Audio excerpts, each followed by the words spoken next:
சக்கரவர்த்தி தவராச யோகி எனும் மிக்கத்திரு மூலவர் மேவனால் எல்லாம் திருச்சிட்டார். அந்த சிறப்புகளுக்கெல்லாம் அதிபதியாக வழங்கக்கூடிய முருகப்பெருமானுடைய ஒப்பற்ற கருணையினாலே ஓசை திருநெறி கழகத்தின் சார்பாக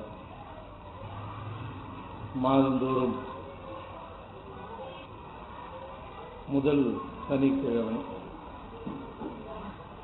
மிகச் சிறப்பாக நடைபெற்று வருகிற திருமூலர் திருமந்திரத்தில் நாம் சிந்திக்கும் முகமாக இந்த மாதமும் திருமந்திரத்திலே முதல் தந்திரத்தை பற்றி சிந்திப்பதற்கு திருவள்ளுவர் பெற்றது. சென்ற 2 மாதங்களாக திருமந்திரத்திலே பாயிரப்பகுதி பற்றி நாம் சிந்தித்தோம். இன்று துவங்கி முதல் தந்திரத்திலே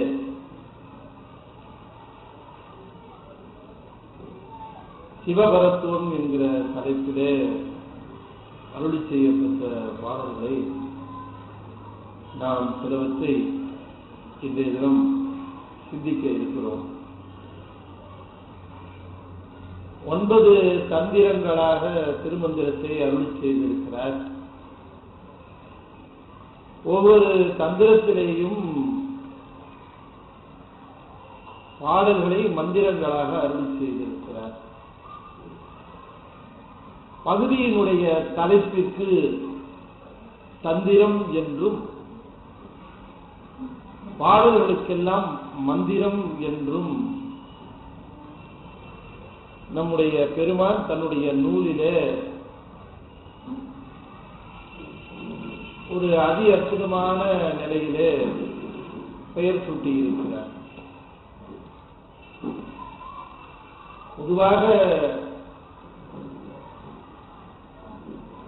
அருளாளர்கள் எல்லாம் பாடல்களை அருளி செய்த பொழுது அவற்றை பதிகங்களாகவும் பாடல் தொகுதிகளாகவும் அருளி செய்த பொழுது திருமந்திரம் மட்டுமே தந்திரமும் மந்திரமுமாக விளங்குகிறது. அதிலே முதல் தந்திரமாக விளங்குவது சிவபரத்துவம் என்று சொல்லப்படுகின்ற சிவன் ஒருவனே முழுமுதற் பொருள் என்கிற நிலையை விளக்க வந்த பாடல்கள்.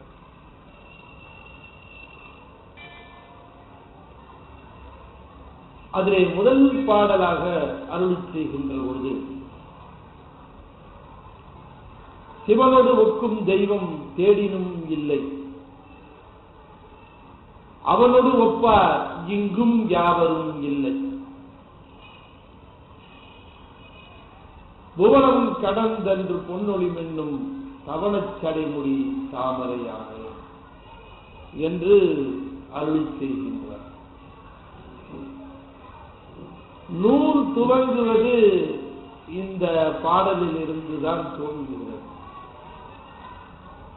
இதற்கு முன்பாக அருளி செய்த பாடல்கள் எல்லாம் பாயிரம் என்று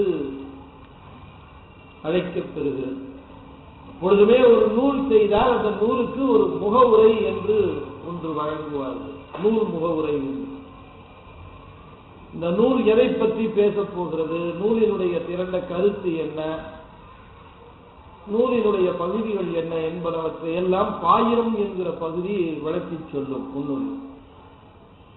அதுபோலவே திருமூலரும் பாயிரம் என்கிற பகுதியை அருளி செய்த பின்னர் இப்பொழுதுதான் நூலை அருளி செய்கின்றார். அந்த நூலிலே முதல் தந்திரத்திலே முதல் பாடலாக அருளி செய்கின்ற பொழுது முதல் சொல்லாக சிவன் என்று துவங்குகிறார்.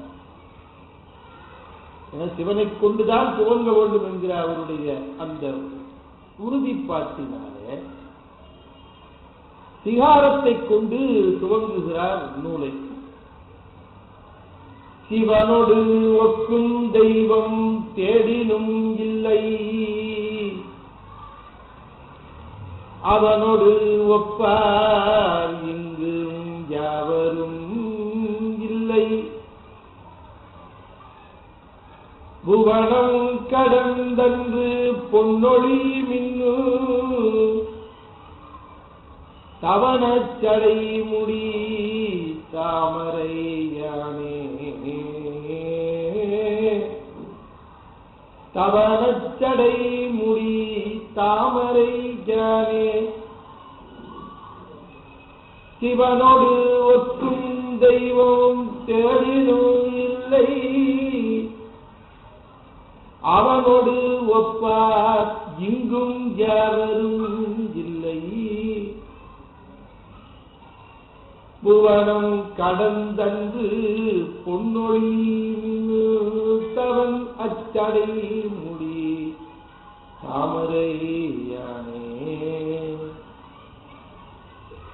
சிவனுடைய பரத்துவம் என்று சொல்லுகிற பொழுது சிவனை தவிர வேறு எவரையும் பதியாக கொள்ளுதல் முடியாது. பதி என்று ஒன்றே ஒன்றுதான் உண்டு, கடவுள் ஒருவர் தான். அந்த கடவுளை பதி என்பது சைவ சித்தாந்தத்தினுடைய மரபு. அதற்கு ஏன் பதி என்று பெயர் என்று சொன்னால் அது பதியாத பொருள் இல்லை. எல்லா உயிர்களிலும் எல்லா உயிரற்ற பொருள்களிலும் எல்லா அண்டங்களினுடைய அணுக்களிலும் பதிந்திருக்கிற ஒரு பொருள்தான், வியாபகத்தன்மையுடைய ஒரு பொருள்தான் சிவம். அதனால அதுக்கு பதின்னு பேர். அது பதியாத இடம் கிடையாது.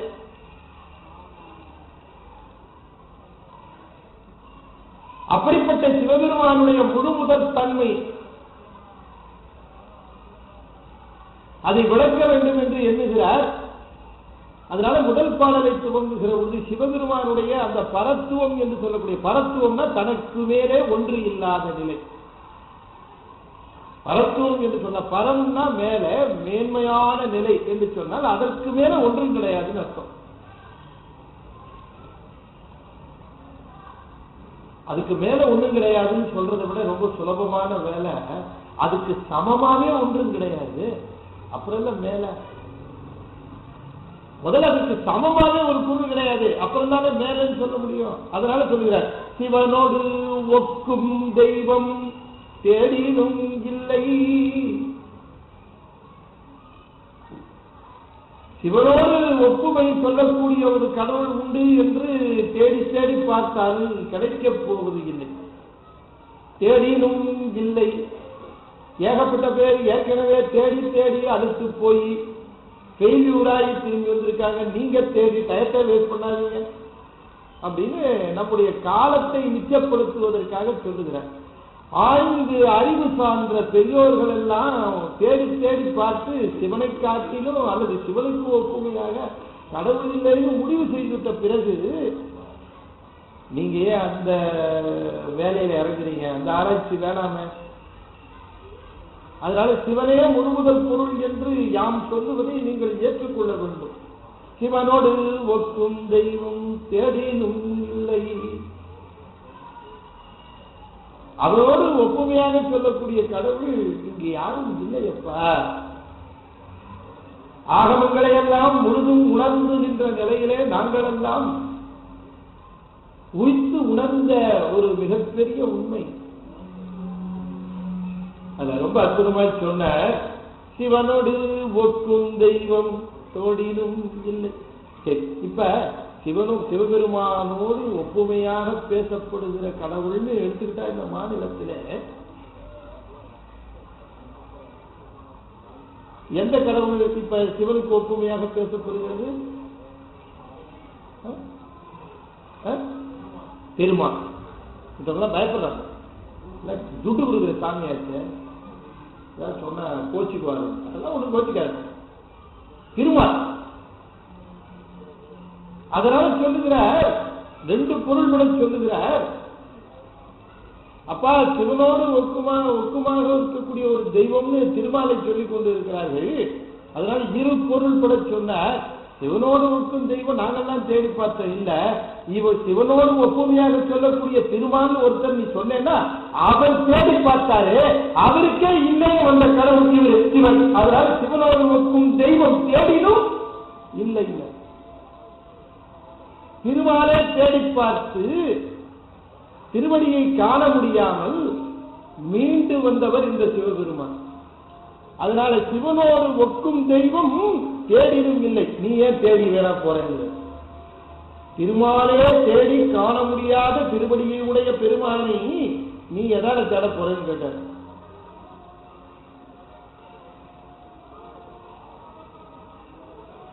தேடி தேடனா தேவனை என்னுடைய தேடி கண்டு கொண்டு அப்ப சொல்ற இல்லையா, அப்படி தேடியும் கிடையாத கடவுள் சிவனோடு ஒக்கும் தெய்வம் தேடினும் இல்லை, அவனோடு ஒப்பார் இங்கும் யாவரும் இல்லை. தேடினும் இல்லைன்னாரு, எங்கேயுமே கிடையாதுன்னு சொல்லிட்டு சொன்ன. அவனோடு ஒப்பார் இங்கு யாவரும் இல்லை. அந்த இங்குங்கிறதுல சொன்னார் பாருங்க, அதுல ஒரு உண்மை சேர்த்தார் பாருங்க, அது ரொம்ப முக்கியம். அவனோடு ஒப்பார் இங்கும் யாவரும் இல்லை. இங்கேயும் யாரும் இல்லை. இங்கேயும் என்ன சொன்னார்? இங்கே எந்த இடத்த சொல்றார்? நில உலகத்தை சொல்றார். நமக்கு நில உலக தொடர்பு மட்டும்தான் உண்டு. மற்ற உலக தொடர்புகள் உடையவர் திருமூலர். மற்ற உலகங்களை பற்றி எல்லாம் தெளிவா சொல்லிட்டார். தேடியும் கிடையாது, திருமாலே தேடி பார்த்து இல்லைன்னு வந்த கடவுள். அதனால அவருக்கு இணையா ஒரு கடவுள் சொல்ல முடியாதுன்னு அவரு சொல்றார். அவனோடு ஒப்பார் இங்கும் யாவரும் இல்லைனர். இங்கும் போட்டது இந்த நில உலகத்திலும் போட்டாரு, இந்த பூமியிலும் போட்டார். ஏன்னா ரொம்ப பேரு தன்னை கடவுள் சொல்லிட்டு திரிவாங்க. அதனால இந்த மண்ணுலகிலே பலரும் தன்னை கடவுள் என்று சொல்லிக்கொண்டு தன்னை முழுமுதற் பொருள் சொல் என்று சொல்லிக்கொண்டு திரிவார்கள். அதனால நீ அவரிடம் மயங்கி போயிருந்து ஒருவேளை உன்னுடைய காலத்தை வீணாக்கி கொள்ளாத. எங்களுக்கெல்லாம் தெரியும் சிவனோடு ஒக்கும் தெய்வம் இங்கும் கிடையாது. சிவபெருமானோடு ஒப்புமை சொல்லக்கூடிய கடவுள் எல்லா உலகத்திலும் கிடையாது, மண்ணுலகிலும் கிடையாது. அவனோடு ஒப்பார் இங்கும் யாவரும் இல்லை. இறைவன் என்று சொல்லக்கூடியவருடைய பதித்தன்மை என்று சொல்லக்கூடியவருடைய குணங்கள் 8 குணங்கள். இந்த 8 குணங்களை உடையவன் மட்டுமே பரத்துவம் உடையவன். அது சிவபெருமான் ஒருவனுக்குத்தான் உண்டு அந்த 8 குணங்கள். சிவனை தவிர வேறு ஒருவருக்கு 8 குணங்கள் கிடையாது. கோளில் பொறியில் குணமரவே என் குணத்தான் தாளை வணங்காத்தலை சொல்ற 8 குணங்கள் உடையதுதான் பரத்துவம். அந்த 8 குணங்களை உடையவன் சிவன் ஒருவன் தான். சிவனை தவிர வேறு எவருக்கும் 8 குணம் கிடையாது. அப்ப மித்தவங்களுக்கு என்ன குணம் அப்படின்னு கேட்டா, மித்த எல்லாருக்கும் 3 குணம். முக்குண வயப்பட்டவர்கள் தான் அத்தனை பேரும். ராஜசம், தாமசம், சத்துவம் என்று சொல்லக்கூடிய முக்குண வயப்பட்டவர்கள் தான் சிவனை தவிர அத்துணை பேரும். இந்த 3 குணங்களும் இல்லாத நிலையிலே இருப்பதனாலதான் சிவனை நிர்குணன் என்று சொல்லுகிறார்கள். குணமில்லாதவன்.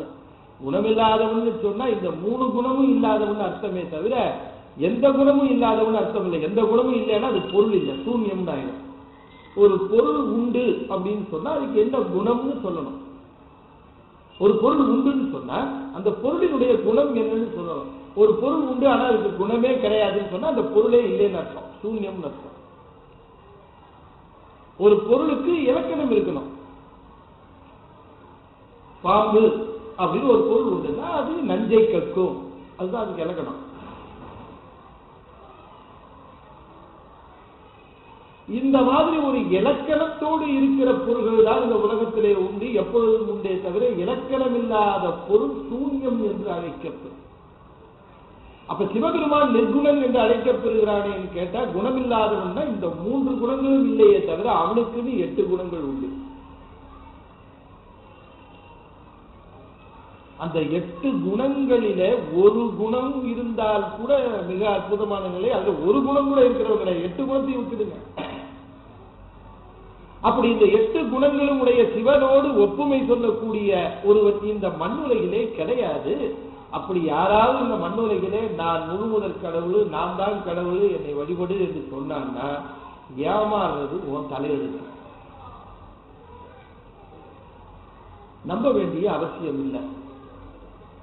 யார் ஒருவர் தன்னை கடவுள் என்று சொல்லிக் கொள்கிறாரோ அது ஒன்னே போதும் அவன் கடவுள் இல்லைங்கிறதுக்கு அத்தாட்சி.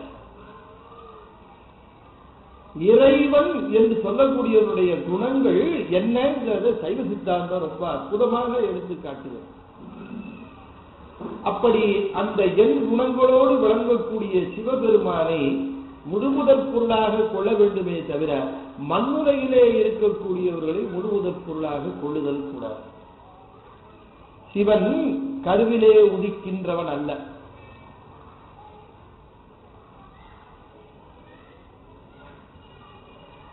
அப்படிப்பட்ட சிவபரம் பொருளினுடைய அந்த முழு தன்மை பரத்துவத்தை தெரிந்து கொள்ள வேண்டும் என்பதற்காக முதல் பாட்டிலேயே சொல்லுகிறார், அவனோடு ஒப்பார் இங்கும் யாவரும் இல்லை அப்படின்னு ஒரு உண்மை போட்டார். இங்கும் ஒருவேளை மித்த உலகங்கள் இல்லாம இருக்கலாம், இந்த மண்ணுலகில இருக்கிறாங்களா? இல்ல, இங்கேயும் கிடையாது. அப்ப சிவபெருமானுடைய முழுமுதற் தன்மைக்கு சொல்லுகிறார், புவனம் கடந்தன்று பொன்னொழி மின்னும் தவன் அச்சடைமுடி தாமரை ஞானே. புவனம் கடந்தன்று பொன்னொழி மின்னும் தவன், அவனுக்கு ஒரு பேர் சொல்ற தவன்.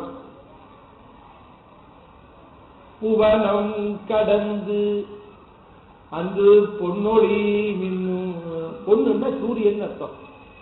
சூரிய பிரகாசமுடைய சடாமுடி உடையவன் சிவபெருமான். புவனம் கடந்தன்று பொன்னொழி மின்னும் தவன் அச்சடைமுடி தாமரையானே. தாமரையானே அப்படின்னா தாவுகின்ற மறைனா மானை கையிலே வைத்திருக்கிறவன். புவனம் கடந்தன்று பொன்னொழி மின்னும் தவன் அச்சடைமுடி தாமரை யானே. அச்சடைமுடி தாமரையானே அவன் சிவனோடு ஒக்கும் தெய்வம் தேடினும் இல்லை.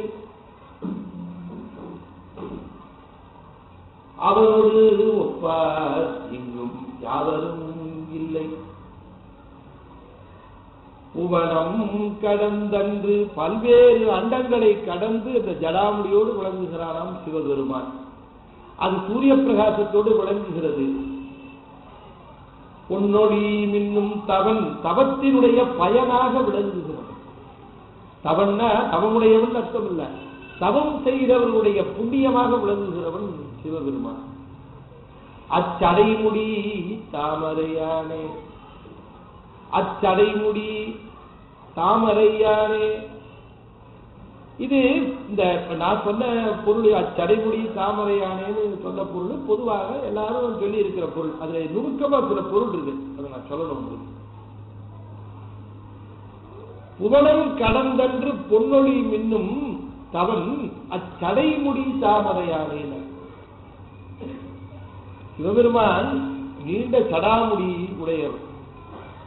இப்ப சடாமுடின்னு சொன்ன அந்த முடியெல்லாம் அவருக்கு சடை போல தொங்கும்.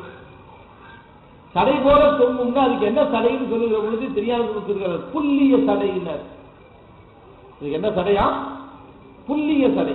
புல்லிய சடைன்னு ஏன் சொல்றாரு அப்படிங்கறத நம்ம தெரிந்து கொள்ளணும். என்னன்னா நம்ம வீட்டுல குழந்தைங்களுக்கு பாத்தீங்கன்னா எல்லா குழந்தைங்களும் சிறு வயசுல இருக்கிற பொழுது அதுங்களுக்கு முதல்ல முடி இறங்கிறது எங்க குலதெய்வ கோயிலா இருக்கும். அது 1 வருஷம் ஆயிடும், 2 வருஷம் ஆயிடும். அதனால முடிய நீக்க மாட்டாங்க, மொட்டை அடிக்க மாட்டாங்க, அல்லது கோயில கொண்டு போய் செய்யணும். அப்ப என்ன ஆகும், அந்த முடியெல்லாம் எல்லாம் சடை பிடிச்சி போடும், எல்லாம் சடை பிடிச்சிடும். ஏன் ஜடை பிடிக்குது? எல்லாம் அழுக்கு செஞ்சு ஜடை பிடிச்சிடும்.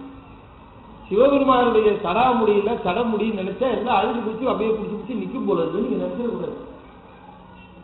இங்க சடை பிடிக்கிறதெல்லாம் தூய்மையின்மையினால சுத்தம் செய்யாததுனால எல்லாம் அப்படியே பிடிச்சி சடையா நின்றுடும்.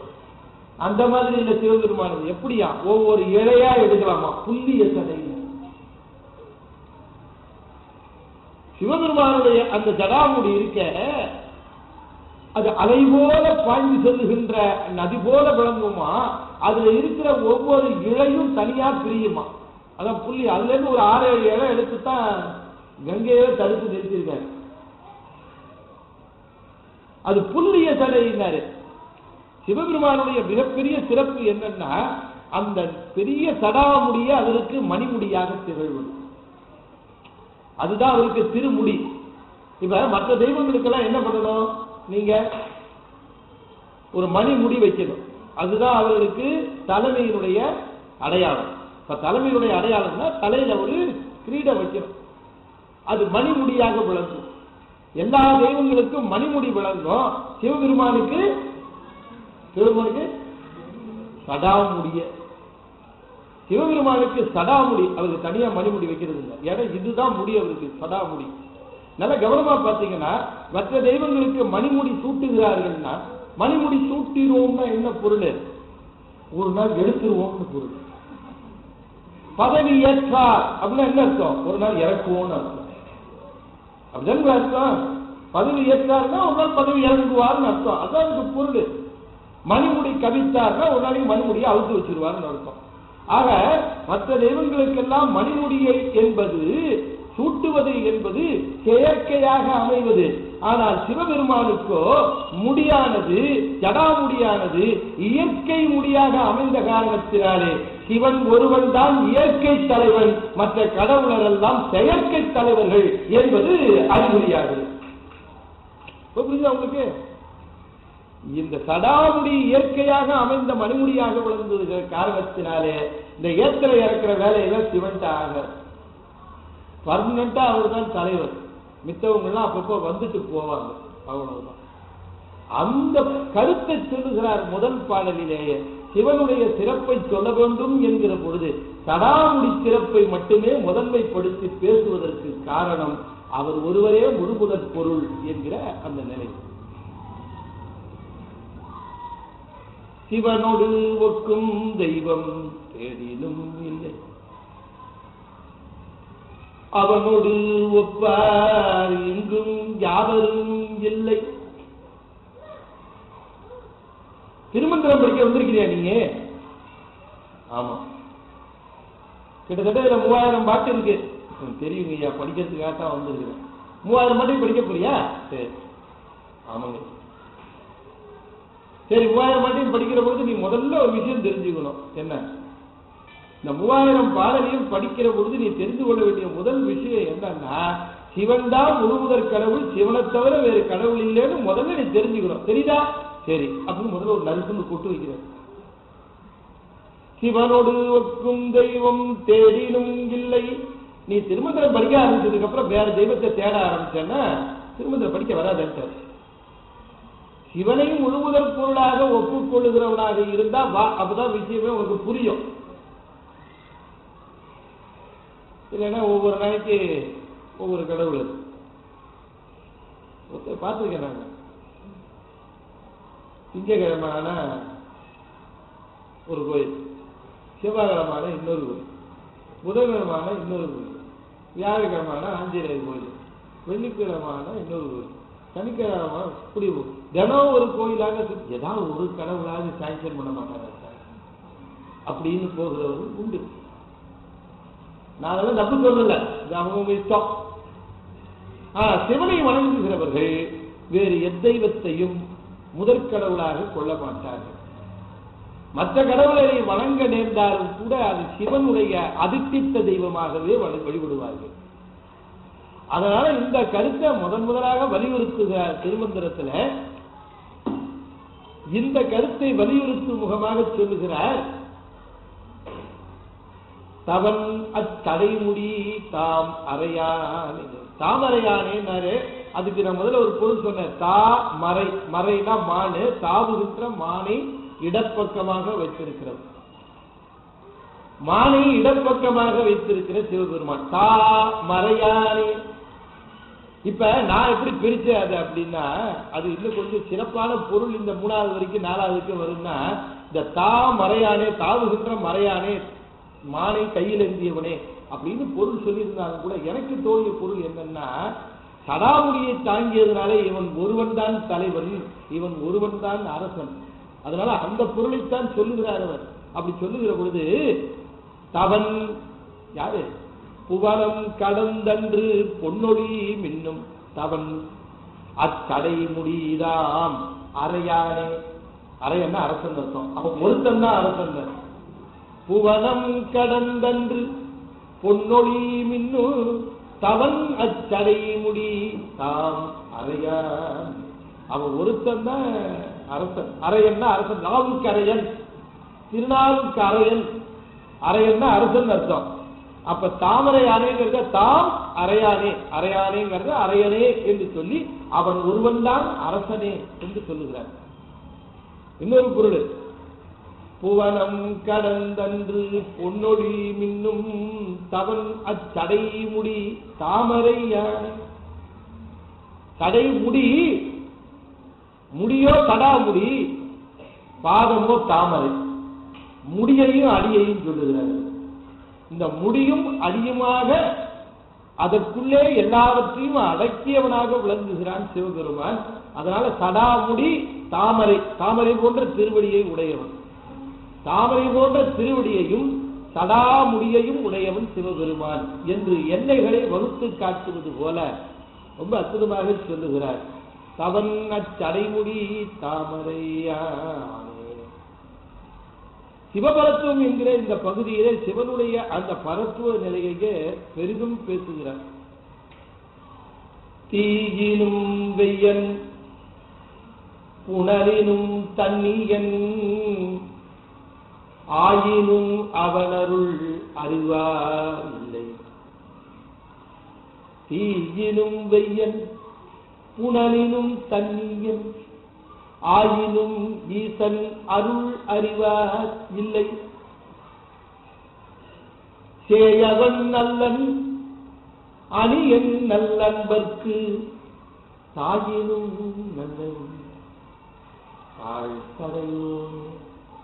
தாயினும் நல்லன், தாயினும் நல்லன் அத்தாள் தடையோனே. சேயனும் அல்லன் அணியும் நல் நண்பர்க்கே தாயினும் நல்லன் நல் தாய் தடையோர்க்கே. இதான் அற்புதமா அனுபவிச்சு பேசுகிறார் சிவனை. அதாவது உலகத்திலே ஒரு பொருளை தெரிந்து கொண்டோம் என்று சொல்லுகிற பொழுது பொருளுக்கு 2 இயல்பு உண்டு. நான் உன்னை குறிப்பிட்டேன்னு நினைக்கிறேன். ஒன்று பொது இயல்பு, இன்னொன்னு சிறப்பு இயல்பு. ஒன்று பொது இயல்பு, இன்னொன்னு சிறப்பு இயல்பு. பொருளினுடைய பொது இயல்பை படித்து தெரிஞ்சுக்கலாம், சொல்லி தெரிஞ்சுக்கலாம், கேட்டு தெரிஞ்சுக்கலாம். ஆனா பொருளினுடைய சிறப்பு இயல்பை அனுபவித்துத்தான் தெரிந்து கொள்ளும். அனுபவிச்சுதான் தெரிஞ்சு.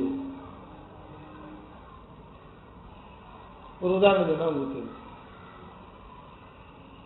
சொன்ன மாம்பழ கதை சொன்ன சொல்லிருக்க. மாம்பழ கதை திருச்சியில் மாம்பழம் சாப்பிட்ட கதை சொன்னா சொல்லலையா? நிறைய இடத்துல பேசுறேன், எங்க எதை பேசுறேன் எனக்கு ஞாபகமே இருக்கிறது இல்லை. ஒரு நாளைக்கு 2 தடவை கூட பேசுறேன். இந்த கோயம்புத்தூர், நேற்று எங்க பேசுறேன், நேற்று திருவான்மையூர்,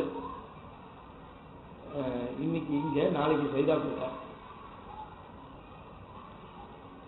அதனால ஒருவேளை சொன்னதையே சொல்லக்கூடாது. அந்த கொள்கை உடையவன அரைச்ச மாவு அரைக்கிற வேலை என்கிட்ட கிடையாது. நானே திருச்சி வேணும். ஒரு தர்மபுரத்தார் ஒரு தடவை குன்றத்தூர்ல தர்மபுரத்தாங்க தர்ம சுவாமிநாதையா அவங்க குன்றத்தூர்ல ஒரு கல்வெட்டு திறந்தாங்க. அப்பர் சுவாமி கல்வெட்டு திருத்தாண்டகம் கல்வெட்டு போட்டாங்க. அப்ப திறந்தப்ப அவங்கள திறக்க சொல்லிட்டு சிறப்பு சொற்பொழிவுக்கு எனக்கு கூப்பிட்டுருந்தாங்க. அதில் போற்றி திருத்தாண்டம் போட்டாங்க. கற்றவர்கள் ஒன்றும் கனியே இல்லையா அதை போட்டாங்க. அவங்க கல்வெட்டை திறந்து வச்சுட்டு எங்களை ரொம்ப அபிமானம் உண்டு அவங்களுக்கு. தருவ கல்வெட்டை திறந்து வச்சுட்டு என்ன சொன்ன, எனக்கு அன்னைக்கு அப்பர் சுவாமிகளை பற்றி ஏதோ ஒரு தலைப்பு கொடுத்துருந்தாங்க. அது பேசுறதுக்காக வந்துருந்தேன். சொன்ன இப்பொழுது சிவகுமார் வந்திருக்கிறாரு பேசுறதுக்கு. நான் எல்லாத்தையும் கேட்டிருக்கேன் நிறைய. எனக்கு ஒரு சந்தேகம் இருக்கு, அதைத்தான் இப்போ அவர் விளக்குவார் அப்படின்னு விட்டார். இவருக்கு ஒரு சந்தேகம், நான் விளக்க இந்த வம்புல மாட்டி வைக்கிறாரு. கற்றவர்கள் உண்ணும் கனியே போற்றின்னு சொல்லியிருக்கேன். அது என்ன கற்றவர்கள் மட்டும்தான் உண்ண முடியுமா சிவபெருமானுங்கிற கனியை? மித்தவங்களாம் உண்ண முடியாதா? கற்றவர்னா என்ன என்ன எம்ஏ படிக்கணுமா எம்காம் படிக்கணுமா? என்னன்னு புரியலையா? என்ன சொல்லியிருக்காரு அதை சொல்லுங்க. அதைத்தான் இப்பொழுது சிவகுமார் அவர்கள் விளக்குவார்கள் விட்டார். ஏன்னா இது ரொம்ப போச்சேன்னு நினைச்சேன். இருந்தாலும் சரி, அவங்க பெரியவங்க சொன்னதுக்கு அப்புறம் அதுக்கு நம்ம சொல்ல வேண்டியது இருக்குல்ல. எனக்கு தெரிஞ்ச பொருளை சொல்றேன்னு. அதுக்கு இந்த பொருள் சொல்றதுக்கு ஒண்ணுமே சொல்ல வேணாம், நடந்த ஒரு நிகழ்ச்சியை சொன்னாலே போதும்னு இந்த மாம்பழ கதையை சொன்ன. இது வாழப்பட கதை மாதிரி ஏமாத்துற கதை இல்லை, இது உண்மையை சொல்லுகிற கதை. ஆனா திருச்சியில என் நண்பரை பார்க்கறதுக்காக போயிருக்கேன். அவரு மாம்பழ சாலையில இருந்தார். இங்க திருச்சியில திருவானைக்காவல்ல இருந்து டவுன் சேர்க்கிற சாலைக்கு மாம்பழச்சாலைன்னு பேர். அப்பெல்லாம் அந்த ரயில்வே ட்ராக்கை ஒட்டி இருக்கிற ஊருக்கு ஈவிஆர் நகர்னு பேர். அங்க ஒரு டவுன்ஷிப் மாதிரி நிறைய வீடுகள்லாம் வந்துச்சு. அங்கதான் இருந்தார் நண்பர். அதுக்கு எய்த்தா மாதிரி தாத்தாச்சாரியார் தோட்டம்னு பல்வேறு விதமான மாம்பழ வகைகள் பயிரிட்ட ஒரு தோட்டம், பெரிய தோட்டம் இருக்கு. நான் அந்த நண்பரை பார்க்கறதுக்காக போனேன். போன உடனே கதவை தட்டினேன். கதவை திறந்தார். திறந்த உடனே அதான் வாங்க வாங்க வாங்க அப்படி பெருசா வரவேற்றார். அவர் வரவேற்கிறதுக்கு முன்னாடி வீட்டுக்குள்ள இருந்து இன்னொன்னு வரவேற்றது என்னன்னா சரியான மாம்பழ வாசனை, இமாம் பசந்த் பழ வாசனை கும்முன்னு வரவேற்று. நான் நுழைஞ்சவன அவர்கிட்ட கேட்டேன், பரவாயில்லையே இமாம் பசந்த் பழம் இருக்கு போல இருக்குது அப்படின்னா. அவர் சொன்னார், ஆமா வந்தவனையே மோகம் முடிச்சுட்டீங்க, அவங்க உட்காருங்க அப்படின்னாரு. சொன்னார், ஒன்றும் இல்லை, என் மாமனார் தான் எனக்கு ஒரு கூட பழம் அனுப்பிச்சார் அப்படின்னு சொல்லிட்டு அத்தோடு நிறுத்தினார். கஞ்சப்பையன்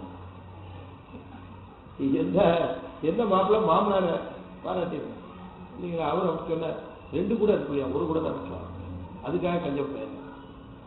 அப்புறம் உட்கார்ந்தார். உள்ள பார்த்து மனைவி அழைச்சார், இங்க பாருமா யார் வந்துருக்கிறாங்க. நான் எப்போ வந்தீங்க? நேற்றே வந்துவிட்டோம்மா, ஐயாவை பார்க்கலான்னு வந்தார். அவர் வந்தவுடனே இமாம் பழ வாசனை பிடிச்சிட்டார். கொண்டா பசந்தார் அப்படின்னார். இமாம் பசந்த் அந்த அம்மா கட் பண்ணி ஒரு தட்டில் போட்டு கொண்டு வந்து வச்சு அப்படி கண்ணால பார்த்தாலும் அந்த பழத்தோட நிறமே என்ன. தரவணை நீங்க இமாம் பசந்த் சாப்பிடுவீங்களா இல்லையா? நிறம் அந்த அந்த மஞ்சளும் சிவப்பும் கலந்த ஒரு நிறம். இந்த பழத்தை சாப்பிட கூட வேணும். சமயத்துல போட்டு அப்படியே கையில நல்லா கனிஞ்ச பழமா இருந்தா அப்படியே போட்டு உருட்டிவிட்டு ஒரு ஸ்ட்ராவை போட்டு ஒரு சொருங்கி வச்சுங்க, உறிஞ்சே குடிச்சு விடலாம். அப்படி இருக்கும் அந்த பழம்.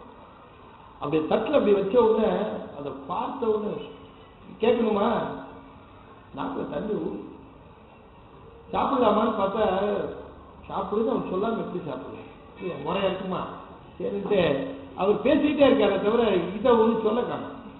நானும் பழத்தை பார்த்துட்டு அவத்தை பார்த்துட்டு பேசிக்கிட்டே இருக்கேன். அப்புறமா திடீர்னு ஞாபகம் வந்தது, என்னங்க பழமே சாப்பிடலையானு. இதுக்கு தானேங்க எதிர்பார்த்து அப்படின்னு அந்த பழத்தை எடுத்து அப்படி நாக்கில் வச்சம் பாருங்க, கரைஞ்சுது பழம். அப்படியே பழம் அப்படியே கரையுது. நல்ல கவனமா கேட்கணும். பழத்தை நான் உள்ளே வருகிற பொழுது முதல்ல அதை என்னுடைய நாசியினாலே நான் அனுபவிச்சேன். அதனுடைய வாசனை, அந்த இன்பத்தை அனுபவிச்சேன் நாசியினால். உள்ளே நுழைஞ்ச உடனே பழத்தை கட் பண்ணி கொண்டாந்து வச்ச உடனேயே அதை என்னுடைய கண்களினாலே அனுபவிச்சேன் இல்லையா? முதல்ல நாசியினால அனுபவிச்சேன், அப்புறம் கண்ணால அனுபவிச்சேன். ஆனா இந்த 2 அனுபவமும் உண்மையான அனுபவமா? அதான் வாசனை பிடிச்சிட்டியா அதோட போன்னு சொன்ன, அது உண்மையான அனுபவமா? அதான் கண்ணால பார்த்துட்டிய பழத்தெல்லாம் கட் பண்ணி வச்சு பழத்தை பார்த்துட்டிய அத்தோட போனா அது உண்மையான அனுபவமா இல்ல. எப்ப உண்மையான அனுபவம் கிடைச்சதுன்னா பழ வேற இல்லை என் நாட்டு வேற இல்லைன்னு ரெண்டும் ஒன்னா அத்துவிதமா ஆச்சு பாருங்க. அப்பதான் அது உண்மையான அனுபவம் கிடைச்சிச்சு. சிவனை பற்றியும் கடவுளை பற்றியும் நாம தெரிஞ்சு வச்சிருக்கிறதெல்லாம் பழத்தை மூக்கால் அனுபவதும் கண்ணால பார்க்கிறதும் போல ஞானிகள் எல்லாம் சிவனை அனுபவிப்பது அந்த பழத்தை உண்டவர்கள் போல அனுபவித்தார்கள். அதனால சொன்னால் கற்றவர் உண்ணும் கனி நாங்கள்லாம் வாசனை பிடிச்சிக்கிட்டு பார்த்துட்டு இருக்கிறவங்க. அப்ப அந்த ஞான கலையை கற்றவர்கள் மட்டுமே சிவபெருமானை அனுபவிக்கிறார். எனவே படிப்பதினாலும் கேட்பதினாலும் தெரிந்து கொள்வது பொது இயல்பு, அனுபவிப்பதினாலே தெரிந்து கொள்வது சிறப்பு இயல்பு இல்லைங்களா? அப்ப ஒரு பொருளை பற்றி பொதுவாக தெரிந்து கொள்வதற்கு பெயர் அறிவு, அந்த பொருளை சிறப்பாக அறிந்து கொள்வதற்கு பெயர் அனுபவம். ஒரு பொருளை பற்றி எல்லாம் காரை பற்றி எல்லாமே தெரிஞ்சிருக்குது. எங்க ஸ்டீரிங் இருக்கும், எங்க ஸ்டீரிங் இருக்கும், எங்க ஆக்சிலேட்டர் இருக்கும், எங்க பிரேக் இருக்கும், எங்க கிளட்ச் இருக்கும், எல்லா விவரமும் கம்ப்ளீட்டா படிச்சு தெரிஞ்சுக்கிட்டேன். அது அறிவு, அவ்வளவுதான். நம்பி கார்ல ஏற முடியுமா? அவனை நம்பி சார் அக்கு வேறு ஆணி வேறா, காரை பத்தி எனக்கு தெரியும், ரொம்ப சந்தோஷம். காரும் தயாரா இருக்கு, ரொம்ப சந்தோஷம். நீங்க வரீங்களா சார்? வரது இருக்கட்டும். எவ்வளவு தூரம் ஓட்டியிருப்பேன் இது வரைக்கும்? 1/2 கிலோமீட்டர் கூட ஓட்டினது இல்லை சார். வரீங்களா போலான்னா? நீ போயிட்டு வாப்பா, நான் கொஞ்ச நாள் இருக்குன்னு நினைக்கிறேன் அப்படின்னு சொல்லிதானே அனுப்பி வைப்போம். அனுபவ அறிவு இல்லாதவனே அறிவுடையவனாக ஒப்புக்கொள்வோமா? இல்ல. அறிவு என்பது படிப்பதினால் நாம கூட இறைவனை அறிந்து கொண்டிருக்கிறோமே தவிர இன்னும் அனுபவிக்கவில்லை. அனுபவித்தவர்கள் தான் ஞானிகள், அறிந்தவர்கள் நாம், அவ்வளவுதான். அப்ப அந்த அனுபவத்தின் வாயிலாக கிட்டுவதுதான் உண்மையான ஞானம். அப்ப அந்த பொருளை பற்றி தெரியணும், சிவனை பற்றி தெரியணும்னா அறிந்து கொள்வதில் பயனில்லை, அனுபவித்து தெரிந்து கொள்வதில் தான் பயன். அப்படி அனுபவிச்சது தானே மணிவாசகர், அனுபவிச்சா தானே தெரியும். அனுபவம் தானே அந்த உண்மையான இயல்பை வெளிப்படுத்தும். அதனால் சொல்லுகிறார், அனுபவியாமல் ஒரு பொருளை பற்றி தெரிந்து கொள்வது சிவனை பற்றி அனுபவிக்காமலேயே நாம் தெரிந்து கொள்வதற்கு ஒப்பாகும். எப்படிப்பட்டவன் அவரு? சேயனும் அல்லன் அணியன் நல் அன்பர்க்கு. அணியன்னா ரொம்ப நெருக்கமானவன். யாருக்கு? நல் அன்பர்க்கு அணியன். சேயனும் ரொம்ப தூரத்தில் இருக்கிறவன் நினைக்கிறாத, ரொம்ப கிட்ட இருக்கிறவன் ஒருத்தன் தான். சொல்ல போன நம்ம நம்ம ரொம்ப ரொம்ப ரொம்ப ரொம்ப ரொம்ப ரொம்ப நெருக்கமா, நமக்கு அவனுக்கு இடைவெளி இல்லை என்று சொல்லுகிற அளவுக்கு நம்மோடு நெருக்கமா இருக்கிற ஒரே ஆளு சிவன் தான். மித்த எல்லாருமே நம்மளை விட்டு ஒரு டிஸ்டன்ஸ்ல தான் இருக்கிறாங்க. ஆனால் உயிர் என்று சொல்லக்கூடிய அந்த பொருளில் இருந்து சற்றும் இடைவெளி இல்லாமல் உடனேயே இருக்கிற ஒரே பொருள் சிவன் தான். மித்தவர்கள் எல்லாம் அப்ப எப்படி இருக்கிறானா? உயிருக்கு உயிராக விளங்குகிறான். சிவன் ஒருவன் தான் உயிருக்கு உயிராக விளங்குகிறான். நாம வேணா மற்றவங்களை பார்த்து டைலாக் சொல்லலாம், என் உயிரே அப்படின்னு சொல்லலாம், அது வசனமா தான் இருக்குமே தவிர உண்மை எதுன்னா உயிருக்கு உயிராக விளங்குவது சிவன் ஒருவன் தான். அந்த நெருக்கம் சிவனை தவிர வேறு யாருக்கும் கிடையாது. அதுக்குதான் அதுக்கு பதித்து ஒண்ணு பேரு. சேயனும் வல்லன். அப்ப ரொம்ப தூரமானவன் கிடையாது. சேயனும் அல்லன்னா ரொம்ப தூரமானவன் இல்லை. அப்ப அணியன் ரொம்ப கிட்டங்க. யாருக்கு? நல் அன்பர்க்கே. அவர் ரொம்ப கிட்ட இருக்கான்னு எப்ப தெரியுமா? அன்புடையவர்களுக்கு மட்டுமே அப்படி தெரியும். அன்பில்லாதவருக்கு எங்கேயோ இருக்கிறான்னு. ரொம்ப தூரத்தில். இப்ப உதாரணமா நீங்க சிவபெருமான் எங்க சார் இருக்காருன்னு கேட்டா உடனே நம்ம என்ன சொல்லுவோம்? திருவண்ணாமலையில இருக்காரு சார், சிதம்பரத்தில் இருக்காரு சார், அப்படிதான் சொல்லுவார். அது உள்ள இருக்காரு சார்னு சொல்லுவோமா? ஆனா உண்மையிலேயே உள்ளதான் இருக்காரு. நாம சொல்ல தயாரா இருந்தாலும் அவரு நம்மளை வித்தியாசமா பார்க்க மாட்டாங்க. ரொம்ப முத்திட்டார் போயிருக்கேன் அப்படின்னு நாம நினைக்கிறோம். சிவன் உண்மையிலேயே உள்ளுக்குள்ளேயே உயிருக்கு உயிராக விளங்கக்கூடிய பதியாக விளங்குகிறார். சிவன் ஒருவனுக்குத்தான் பதியுது, வேற யாருக்கும் பதிவு கிடையாது. எல்லா பசுக்களுக்கும் அவன் தான் பதி. அதனாலதான் பசுபதினு பேர். பசுவாக இருக்கக்கூடிய ஆன்மாவுக்கு பதியாக விளங்கக்கூடியவன் பசுபதி. பதித்துவம் உடையவன் பேர், வேற ஒன்றும் கிடையாது. வேற யாருக்கும் பதினு பேர் கிடையாது. வேற யாரும் பேர் வச்சுக்கிட்டாலும் வச்சுக்கிட்டு இருந்தானே தவிர அது பொருந்தாது. தாயினும் நல்லன் தாயினும் நல்லன் அத்தாழ் சடையோ தாழ் சடை, விரிசடை ஒண்ணு இருக்கு, தாழ் சடை ஒண்ணு இருக்கு. விரிசடை நடராஜன், தாழ் சடை தட்சிணாமூர்த்தி. நிரம்ப இடங்கள்ல நாம பொருத்தி பார்த்து கொள்ள வேண்டிய அந்த குறிப்பாக அதை கூறுவார்கள். அவர் தாழ் சடையாக விளங்குகிற பொழுது தட்சிணாமூர்த்தி, விரிசடையாக விளங்குகிற பொழுது அவர் நடராஜன். ஆனா அந்த நடராஜ திருக்கோலத்திலேயே தாழ் சடையோடு விளங்கக்கூடிய இடம் உண்டு. அதான் ரொம்ப ஸ்பெஷல் பிளேசஸ்.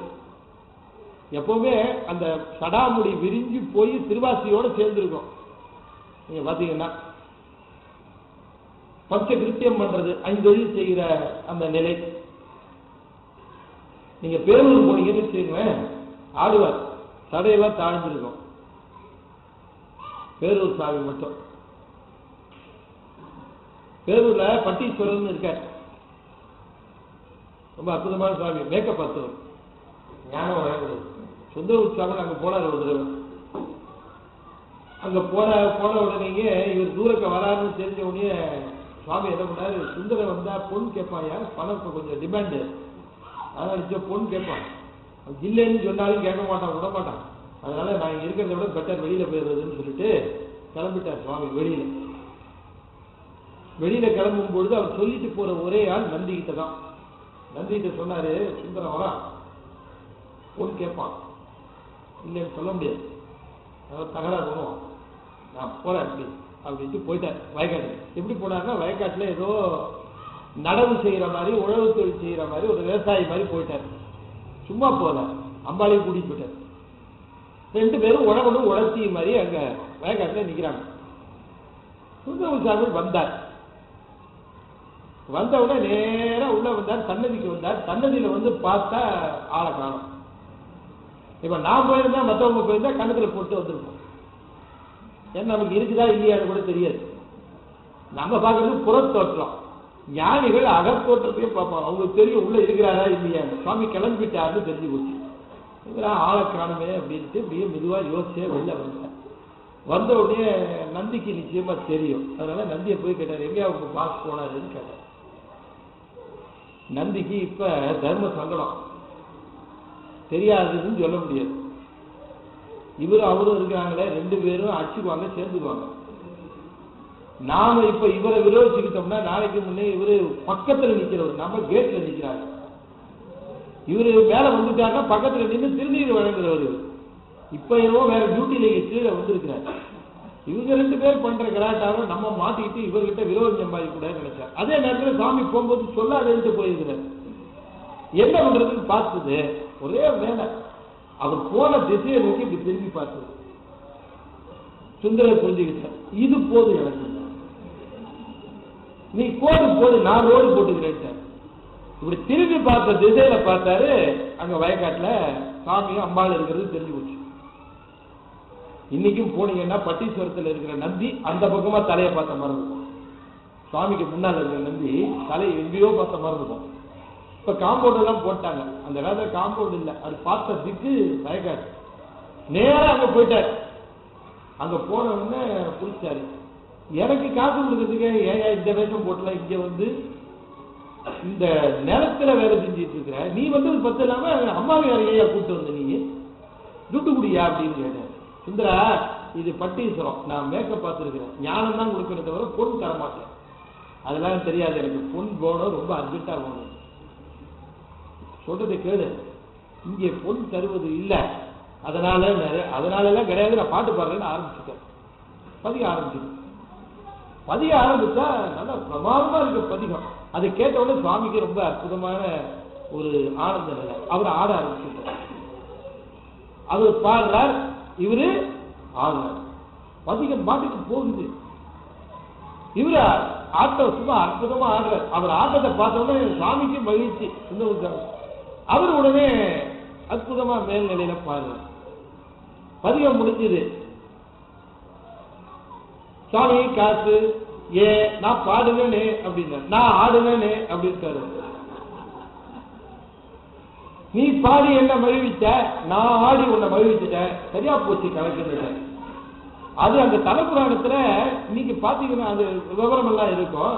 நீங்க போய் பாத்தீங்கன்னா பேரூர் சாமி பாத்தீங்கன்னா அந்த நடராஜர் கோலம் பாத்தீங்கன்னா இந்த வயக்காட்டுல இறங்கினவருடைய திருமேனி எப்படி இருக்குமோ அது மாதிரி இருக்கும். இந்த சடாமுடியெல்லாம் அப்படியே தாழ்ந்த சடையா தொங்கிட்டு இருக்கும், பிரிஞ்சிருக்காது. ஏன்னா ஆனந்த நிலையில ஆழ்ந்தது, அதுல தடாமுடி விரிச்சிருக்காது.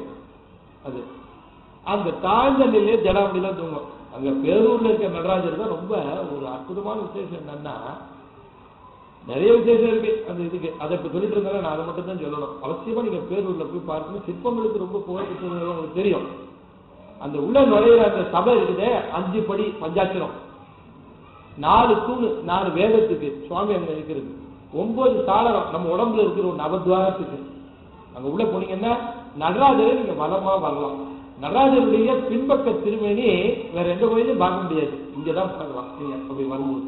கீழே கார்கோடகன் இருப்பான். கார்கோடகனை பின்பக்கமா இருக்கிற அந்த தரிசனம் ரொம்ப அதிக அற்புதமா இருக்கு. நீ போயிருக்கீங்களா? பேர் பார்த்துருக்கீங்களா? ஐயா எல்லா கோயிலும் பேரூர்ல உள்ளுக்குள்ள சபைக்குள்ளேயே வளம் வரலாம். வேற எந்த கோயிலும் சபையில வர முடியாது, வெளியில தான் வளமா வரணும். அங்க உள்ளுக்குள்ளேயே சபையிலே வளமா வர்றதுக்கு வாய்ப்பு வச்சிருக்காங்க. 5 ரூபாய் இன்னும் டிக்கெட் 10 ரூபா, அது என்ன தெரியாது. நான் போனப்ப அங்க ஒரு தெரிஞ்ச ஒருத்தர் இருந்த அவர் உள்ள அடிப்பட்டார். ரொம்ப அற்புதமாக இருக்கும். அதுபோல இந்த சடமுடி இருக்கிற அது தாழ் சடையாக விளங்கும். எப்பன்னா ரொம்ப ஆனந்தமான நிலையில இருந்தாருன்னா, டியூட்டியில இருந்தாருன்னா விரிசடை. ஆஃப் டியூட்டியில சில பேர் ஆனந்தமா இருப்பாங்க, ஆன் டியூட்டியில கடுகடுகடு இருப்பாங்க. சுவாமி ஆஃப் டியூட்டி அது, அதனால ஜடாமுடி அப்படி தொங்கிட்டு இருக்குமா. ரொம்ப அற்புதமா சொல்லுகிறேன். தாயினும் நலத்தாள் சடையானே கேயனும் அல்லன் அணியன் நல்லன்பர்க்கே தாயினும் நல்லன் தாழ் சடையானே தீயினும் வெய்யன் தீயை காட்டிலும் வெம்மை உடையவன். அது மரக்கருடையது. புனலினும் தண்ணீரன் தண்ணீரை காட்டிலும் குளிர்ச்சி உடையது அன்பர்களுக்கு இல்லையா? தீயை காட்டிலும் வெம்மனுடையவனாக இருக்கிறான் என்று சொன்னால் ஆன்மா திருந்த வேண்டும் என்று எதிர்பார்த்தால் அதை தட்டி விட்டு எப்படியாவது சரி பண்ணி, அதுக்கு மரக்கருணைன்னு பேர், இதுக்கு அறக்கருணைன்னு பேர். சில பேர் சொன்னா கேட்பான், சில பேர் தட்டினாதான் கேட்பான். நம்ம டூ வீலர் ஓட்டுறவங்க அத்தனை அன்பர்களே, டூ வீலருடைய அன்பர்களே, நீங்கள் எல்லாம் நினைத்தபடி வரலாம், நினைத்தபடி போகலாம், எல்லாரும் அமைதியா நல்லபடியா ஓட்டினா போதுன்னு ஒரு சட்டம் கொண்டு வந்தாங்க வச்சுக்க, எப்படி இருக்கும்? அவ்வளவுதான், ஒருத்தரும் ஓட்ட முடியாது. இந்த பக்கம் வந்தேன்னா 50 ரூபா ஃபைன், கோட்டை தாண்டினா 150 ரூபா ஃபைன், ஹெல்மெட் போடலைன்னா 250 ரூபா ஃபைன், இப்படின்னு போட்டா எல்லாரும் கரெக்டா இருக்காங்க இல்லையா? அப்படிதானே? சட்டம் கொண்டு வந்ததானே எல்லாம் நம்மள ஒழுங்கா இருக்கிறோம். சட்டம் இல்லைன்னா நாம நம்ம ஒழுங்கா வச்சுக்கவே மாட்டேங்கிறோம். அது போல ஆன்மாக்களினுடைய சில சில குணங்களை மாற்றி அவற்றை உயர்ந்த நிலைக்கு கொண்டு வர வேண்டும் என்று சொன்னால் சில சமயம் மரக்கருணையும் காட்ட வேண்டியிருக்கு. அந்த மரக்கருணை காட்டுகிறானாம். தீயினும் வெய்யன் புடலினும் தந்தியன். அப்படி அந்த மரக்கருணை காட்டுகிற பொழுதே உள்ளத்துல கருணை பேர் ஆறாக உடையவன். புடலினும் தண்ணியன் ஆயினும் ஈசன் அருள் அறிவார் இல்லை. எப்படி இருந்தாலும் அறத்தை காட்டினாலும் மரத்தை காட்டினாலும் ஈசனுடைய அருளை அறிந்து கொள்ள வேண்டும் என்றால் அவனை அனுபவித்தால் தான் தெரிந்து கொள்ள முடியுமே தவிர அவன் எப்படி எவ்வளவு சிறந்த ஒரு பேச்சாளராக இருந்தால், எவ்வளவு சிறந்த சொற்பொழிவாளராக இருந்தால், ஒரு சிறந்த சொற்பொழிவாளரை ஒருத்தர் அழைச்சாங்க. ஐயா வாங்க, என்ன நெய்யை பற்றி நீங்க ஒரு சொற்பொழிவு ஆற்ற வேண்டும், நெய்யை பற்றி ஒரு சொற்பொழிவு ஆற்ற வேண்டும் அப்படின்னு கூப்பிட்டாங்க. 1 மணி நேரம் நீங்க நெய்யினுடைய சொற்பொழிவை செய்ய வேண்டும் அப்படின்னு எல்லாரும் உட்கார்ந்தாங்க. இவரு ஆரம்பிச்சார். நெய் பசுவிடமிருந்து பெறப்படுவது பால், அதை பிறைக்கு ஊற்றினால் தயிர், அதை கடைந்தால் வருவது வெண்ணெய், அதை உருக்கினால் வருவது நெய். அது மஞ்சள் நிறமாகவும் இருக்கும், மஞ்சளும் வெண்மையும் கலந்த நிறமாக இருக்கும், மணல் மணலாக இருக்கும். அதை சாப்பிடுகிற பொழுது உடலிலே குளிர்ச்சி ஏற்படும், அதிகம் சாப்பிட்டால் கொழுப்பு ஏறும். இப்படி எல்லாம் சொல்லிட்டே இருந்தார். 3/4 மணி நேரம் ஆயிடுச்சு சொற்பொழிவு. ஒருத்தர் ஏன் எல்லாம் இருக்குதுயா, அதனுடைய சுவை எப்படி இருக்கும் அதை சொல்லும் அப்படின்னா, அதனுடைய சுவை எப்படி இருக்கும் என்று சொன்னார். நெய்யினுடைய சுவை எப்படி இருக்கும் என்று சொன்னார், நெய் போலவே இருக்கும் அப்படின்னாரு. என்னங்க நெய்யோட சுவை எப்படி இருக்குது கேட்டா, நெய் போலவே இருக்குங்கிறீங்க, அது என்ன இனிக்குமா? அது இனிக்காது, அப்ப கசக்குமோ? இனிக்காதுன்னு சொன்னா உடனே கசக்குமா? கசக்காது. இனிக்கவும் இனிக்காது, கசக்கவும் கசக்கும். அப்பனா துவக்கும் இல்லையா? துவக்காதியா? கரிக்குமோ? கரிக்காது. ரொம்ப காரமா இருக்கும் போல இருக்கு. காரமும் கிடையாது. அப்ப புளிக்கும்? புளிக்காது. என்னங்க 6 சுவையும் சொல்லிட்டா ஒண்ணு இல்லைன்னா அது எப்படித்தான் இருக்கும் அப்படின்னு கேட்டா எப்படி சொல்றது? அப்ப நெய்யை பற்றிய எல்லா விவரங்களையும் மணிக்கணக்கா சொன்னவரு எப்படி சுவைங்கிற பொழுது சொல்ல முடியல. காரணம் என்னன்னா, மற்றவை எல்லாம் பொது இயல்பு. அவனை கூப்பிட்டு கேட்டுட்டே நம்மளுங்க பக்கத்துல ஒருத்தர் இருந்தாரு, ஏயா தாழ போட்டு ரோதனை பண்ணிட்டு இங்க வா அப்படின்னாரு. நாக்க நீட்டுனாரு. கையிலே ஒரு சின்ன பாட்டில நெய் வச்சிருந்தாரு. நாக்க நீட்டினியா? ஒரு ஸ்பூனை விட்டாரு. இப்ப பாருந்தாரு, ஓ இதுதான் நெய்யாமா முடிஞ்சு விட்டார். அப்ப 1 மணி நேரம் சொற்பொழிவு சாதிக்காதது ஒரே ஒரு நிமிஷத்துல அதை நாட்டுல விட்டோன்னு செஞ்சு கொடுக்கும். இப்ப புரிஞ்சுதா உங்களுக்கு? சிவன் என்பவன் யார், சிவன் எப்படிப்பட்டவன், சிவன் என்ன, இத்தனை எல்லாம் சொல்லி சொல்லி சொல்லி சொன்னாலும் கூட நீங்கள் பொது இயல்பைத்தான் அறிந்து கொள்ள முடியுமே தவிர, எப்பொழுது அவனை அனுபவிக்கிறீர்களோ அப்பொழுதுதான் அவனுடைய சிறப்பை உணர முடியும்.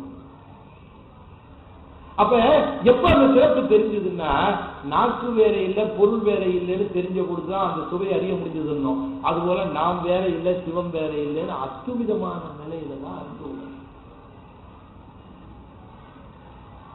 இதுக்கு பேர் தான் அத்வைதம்னு பேரு. ஆனா அத்வைதத்தோட முடிஞ்சு போறதில்லை. அதை நான் பின்னால இன்னும் விரிவாக விளக்குகிறேன். தாயினும் நல்லன் அத்தாள் தடைய முடியா. தாயினும் நல்லன் இந்த உலகத்துல அது இன்னொரு இடத்துக்கு சொல்லுவார். தாயின் மும்மலம் மாற்றி தயா என்னும் தோயமதா எனும் சூரியனாமே பின்னாலே ஒரு இடத்துல சொல்லுவார். தாயினும் நல்ல உலகத்துல மிகச்சிறந்த அன்புக்கு மிகச்சிறந்த ஒன்றை உதாரணம் சொல்லணும்னு சொன்னா எந்த உதாரணம் சொல்ல முடியும் அப்படின்னு கேட்டா, தாயோட அன்பைத்தான் சொல்ல முடியும். வேற எது அன்பையும் உதாரணம் சொல்ல, அதாவது கிட்டத்தட்ட ஒரு உதாரணம் சொல்லணும்னு நினைச்சா தாயோட அன்பைத்தான் சொல்ல முடியும். வேற ஏதாவது சொல்ல முடியுமா? எல்லாரும் அதான் அம்மை நீ போனா போயிட்டு போகுது, அப்பன் நீ அப்படின்னு நம்ம லிஸ்ட் சேர்த்துக்கலாம் இல்லையா? ரொம்ப அற்புதமா சொல்லுங்க. பால் நினைந்தூட்டும் தாயினும் சால தாயின் சிறந்த தயாவான தத்துவமே அப்படின்னு இந்த கிட்டத்தட்ட அந்த அன்புக்கு சொல்ல வருகிற பொழுது தாயைத்தான் சொல்லுகிறார். திருமூலர் சொல்ற எதுக்காக தாயை சொல்லுகிறார், எதுக்காக தாயை எல்லா அன்பை விட உயர்ந்த அன்பு சொல்லுகிறோம்னா, தாய் காட்டுகிற அன்பு மிக உயர்ந்த அன்பாக விளங்குவதற்கு ஒரு உவமை சொல்லுகிறார். ஐயா, இந்த குழந்தைய வளர்க்கிற பொழுது அவ இந்த சிசுவை வளர்ப்பா. அதை அந்த குழந்தைய எடுத்து கையில் எடுத்து அந்த குழந்தைய குளிப்பாட்டி உடம்பெல்லாம் சுத்தம் பண்ணி அதுக்கு பவுடர்லாம் அடிச்சு அதுக்கு சட்டியெல்லாம் போட்டு விட்டு அதுக்கு பவுடர் முகமெல்லாம் அடிச்சு பொட்டெல்லாம் வச்சுட்டு கடைசியில் என்ன பண்ணுவா, ஒரு கருப்பா எடுத்து என்னது திருஷ்டி அந்த கண்ணத்துல அப்படி ஒரு பொட்டை வச்சு விடுவா. அந்த பொட்டோட நிறமும் குழந்தையோட நிறமும் கிட்டத்தட்ட ஒன்னாவே இருக்கும், வேறுபாடு தெரியாத அளவுக்கு இருந்தாலும் கூட அப்படி ஒரு பொட்டை வச்சு பக்கத்து வீட்டுக்காரங்க விட்டு விட்டு பார்க்கற அவ கண்ணுல பொண்ணு அப்படின்னு இந்த குழந்தைக்கு அது ஒரு திருஷ்டி பொட்டை வச்சு விட்டு அது ஒரு அப்படியே மொதுன்னு ஒரு ஒரு ஒரு அந்த பில்லவை போட்டு அந்த குழந்தைய கருத்துட்டு அண்ணா கத்துக்கிறா வட்டையறா அப்படின்னு சொல்லிட்டு இவ போய் உட்கார்ந்து 11 மணி ஆயிடுச்சு, இனிமேல் சாப்பிட்டு ஓடணும் என்று சொல்லி தட்டை போட்டு சாதத்தை போட்டு குழம்ப ஊற்றி அப்படி ஒரு பெசஞ்சு அப்படி ஒரு உருண்டை வாயில வைக்க போவா. இந்த குழந்தை ஆகி போயிடும். இந்த குழந்தை ஆகி போயிடும். முகம் சுழிப்பாக முகம் சுழிப்பாளா இந்த தாய்? இந்த கையில சாதத்தை பிசைஞ்சு வாயில போடலேங்கிறது கூட மறந்துடுவா. கண்ணா ஆகி போயிட்டியாடா அப்படின்னு ஒரே சந்தோஷம் அவளுக்கு. 3 நாள போல ஆஹா அப்படின்னு அவளுக்கு மகிழ்ச்சி. பார்த்தீங்கன்னா அந்த சாதத்தை கூட கையாளமா ஓடி போய் அந்த குழந்தைய தூக்கி இந்த கையில அந்த சாதத்தை அலம்பிட்டு இந்த கையில அந்த குழந்தையுடைய அந்த மனத்தை கழுவி விடுவா பாரு. இந்த அன்புக்கு ஈடு என இருக்க முடியுமான்னு கேட்கிறாரு. நம்மால் அங்கேயே நின்றுட்டு இருப்பான். சப்போஸ் அவன் ஜாப்பி நிற்கிறான்னு வச்சுக்கோங்க, இது போச்சுன்னா என்ன பண்ணுவாங்க? சனி போறதுக்கு நேரமே தெரியல பாருங்க அப்படின்ட்டு தட்டை தூக்கிட்டு வெளியில ஓடிடுவோம் இல்லையா? இப்படி அந்த குழந்தையினுடைய மனத்தை கழுவுவதிலே இந்த தாய்க்கு இருக்கிற அன்புக்கு ஈடு என்ன சொல்ல முடியுமா? அப்படித்தானே வளர்த்திருக்கிறார் தாய். அதனால சொல்லுகிறார், இந்த தாயானவள் குழந்தையுடைய மனத்தை கழுவுகிறாள் என்கிற ஒரு உயர்ந்த நிலைக்கு வருகிறது. சிவபெருமான் என்ன பண்றான் தெரியுமா? ஒரு மனம் இல்லையா, ஆன்மாவுடைய மும்மலத்தை கழுவுறாயா. அதனால தாயை காட்டிலும் உயர்ந்தவனாக சிவன் வழங்குகிறாங்க. தாயின் மும்மலம் மாற்றி கருணை வெள்ளமா தயா என்னும் துவயமதாய் கெடும் சூரியனானே. கருணை வெள்ளம் நிறைந்த சூரியன் அதை இங்க சொல்கிறார். தாயினும் நல்லது, தாயினும் நல்லது. அந்த உண்மை போறாரு, வேற ஒண்ணும் இல்ல. தாய் ரொம்ப நல்லது. தாயினுடைய கருணைக்கு சொல்ல முடியாது. இருந்தாலும் சிவபெருமான் தாயை காட்டிலும் தாய்மை அன்பு ரொம்ப உயர்ந்ததுதான். ஆனா அதை காட்டிலும் உயர்ந்த அன்பு சொன்னார். அப்ப தாய் மாணிக்காது பால் நினைந்தூட்டும் தாயினும் உண்மை. தாய் உயர்ந்தவர், ஆனா அவளை காட்டிலும் சிவபெருமான் உயர்ந்தவர். இந்த மும்மலன்னு இவர் சொன்னார். அதை ஒரு படி மேல போய் மாணிக்காது சொல்லுவார். உற்றாரை யான் வேண்டேன், ஊர் வேண்டேன், பேர் வேண்டேன், கற்றாரை யான் வேண்டேன், கற்பனவும் இனியமையும், குற்றாலத்தமந்துரையும் குத்தாவும் குறை கழற்கே, கற்றாவின் மனம் போல கசிந்து உருக வேண்டுவனே. எனக்கு ஒண்ணுமே வேணாம், ஒரே ஒரு மனம் ஒண்ணு கூடாது. எப்படி இருக்கணும் தெரியுமா? அந்த மனம் ஒரு பசுவோட மனம் போல எனக்கு இருக்கணும். எப்படிப்பட்ட பசுன்னா, புதிதாக கன்று என்ற பசு அதனுடைய மனம் எப்படி இருக்கோ அந்த மனம் போல எனக்கு கொடுத்தா போதும். எனக்கு வேற ஒண்ணும் வேணாப்பா. உற்றாரை யான் வேண்டேன், ஊர் வேண்டேன், பேர் வேண்டேன், கற்றாரை யான் வேண்டேன். படிச்சவனை என் பக்கத்திலேயே சேர்க்காதே, குழப்பிட்டு போயிடுவான். கொஞ்சம் நெஞ்சம் தெரிஞ்சத கூட நான் நல்லா படிச்சிருக்கேன், கொஞ்சம் இங்க வாங்க உங்களுக்கு எக்ஸ்பிளைன் பண்றேன் இருக்கிறது குழப்பி அடிச்சு இல்லையா? கற்றாரை யான் வேண்டேன், கற்பனவும் இனி அமையும். படிச்சதுதான் போதும்னு, அமையும்னா போதும்னு அர்த்தம். கற்பனவும் இனி அமையும். படிச்சு படிச்சு என்ன போறோம்? அனுபவிக்கிறதுக்கு என்ன செய்யறோம்? நான் படிச்சதெல்லாம் போதும், உடனே அனுபவிக்கிறேன். குற்றாலத்தமந்துரையும் குத்தாவும் குறை கழற்கே, கற்றாவின் மனம் போல கசிந்து உருக வேண்டுவன். புதிதாக கன்று என்ற பசுவின் மனம் போல எனக்கு நீ அருள வேண்டும். அதாவது 12ஆம் நூற்றாண்டுலதான் சேக்கிழார் பெரிய புராணம் எழுதினார். நிச்சயமா சேக்கிழாருக்கு மணிவாசகரை பற்றி தெரிஞ்சிருக்கணும், திருவாசகத்தை பற்றி தெரிஞ்சிருக்கணும். நால்வர் பெருமக்கள்ல மூவரை பற்றி எழுதினவர் மணிவாசகரை பற்றி குறிப்பிடாத காரணம் சுந்தரமூர்த்தி சாமியோட குறிப்பிடல, அப்படியே அதை பின்பற்றினவர். ஆனால் மணிவாசகர் என்பவர் நிச்சயமாக சேக்கிழாருக்கு காலத்தால் முற்பட்டவர். அதனால சேக்கிழார் திருவாசகம் முழுமையும் நன்றாக படித்து உணர்ந்தவர். பற்பல இடங்களை பார்க்கிற பொழுது திருவாசகத்தை அவர் எப்படியெல்லாம் கையாண்டிருக்கிறார் நம்முடைய சேக்கிழார் பெருமான் பல இடங்கள்ல தெளிவாக விளங்கி. அந்த ஒரு இடம் சின்னனாருடைய வரலாறு, கண்ணப்ப நாயனாருடைய வரலாறை சொல்லுகிற பொழுது கண்ணப்பருடைய பேர் அன்பை சொல்லணும்னு நினைக்கிறார் குடும்பத்தேவரை நம்ம சின்னனார் போய் பார்க்கிறார். அந்த காலத்தில் மலை மேல ஏறுகிறார்.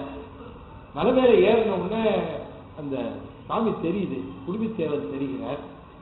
குடும்பத்தேவரை பார்த்த உடனே சொல்லடாத அன்பு தெரிகிறது. அந்த அன்பினுடைய பெருக்கம் எப்படின்னு கேட்டீங்கன்னா, தன்னுடைய தாகம், பசி இவற்றையெல்லாம் மறந்த நிலை. ஒரு பன்றியை 20 கிலோமீட்டர் துரத்திட்டு வந்தவர் வேட்டையாடுற பொழுது அந்த பன்றியை துரத்தி கொண்டு வந்து கொன்ற பிறகு தாகம் தாங்க முடியலடா, தண்ணி குடிக்கணும்டா, எங்கடான்னு கேட்டார். கூட இருந்தவன் 2 பேர், நானும் காணன். கூட வந்தவன வேற யாருமே காணும். ஏன்னா அவ்வளவு தூரம் துரத்திட்டு வந்தது எல்லாரும் பின்னால தங்கிட்டாங்க. இந்த 2 பேர் தான் கடைசி வரைக்கும் வந்தான். இந்த காடன் சொன்னான், நான் சமைச்சு வைக்கிற பன்றிய நானும் நீ சின்னனை கூட்டிட்டு போய் அங்க ஆத்துல தண்ணி காட்டு போ அப்படின்னு சொன்னான். காலம் நீங்க பன்றியை சமைக்க ஆரம்பிச்சா நானும் அழைச்சிட்டு போனான். இங்க ஆறு இருக்கு, வா காட்டுன்னு கூட்டிட்டு போயிட்டான். 2 பேர் தான் தங்குறாங்கன்னு சொன்னோம். சின்னனார் ஓடி வந்த பொழுது அத்தனை பேர் எவ்வளவோ பேர் கூட வந்தாங்க. கடைசியில வந்தது 2 பேர், நானும் காலம்.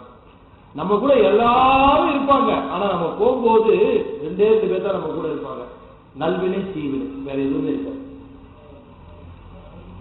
தீவினை பன்றியை சமைச்சது, நல்வினை கூட்டிட்டு போகுது தண்ணீரை. அப்படி கூட்டிட்டு போகும்போது பெரிய அந்த சோலைகளை கடந்து போகிறார்.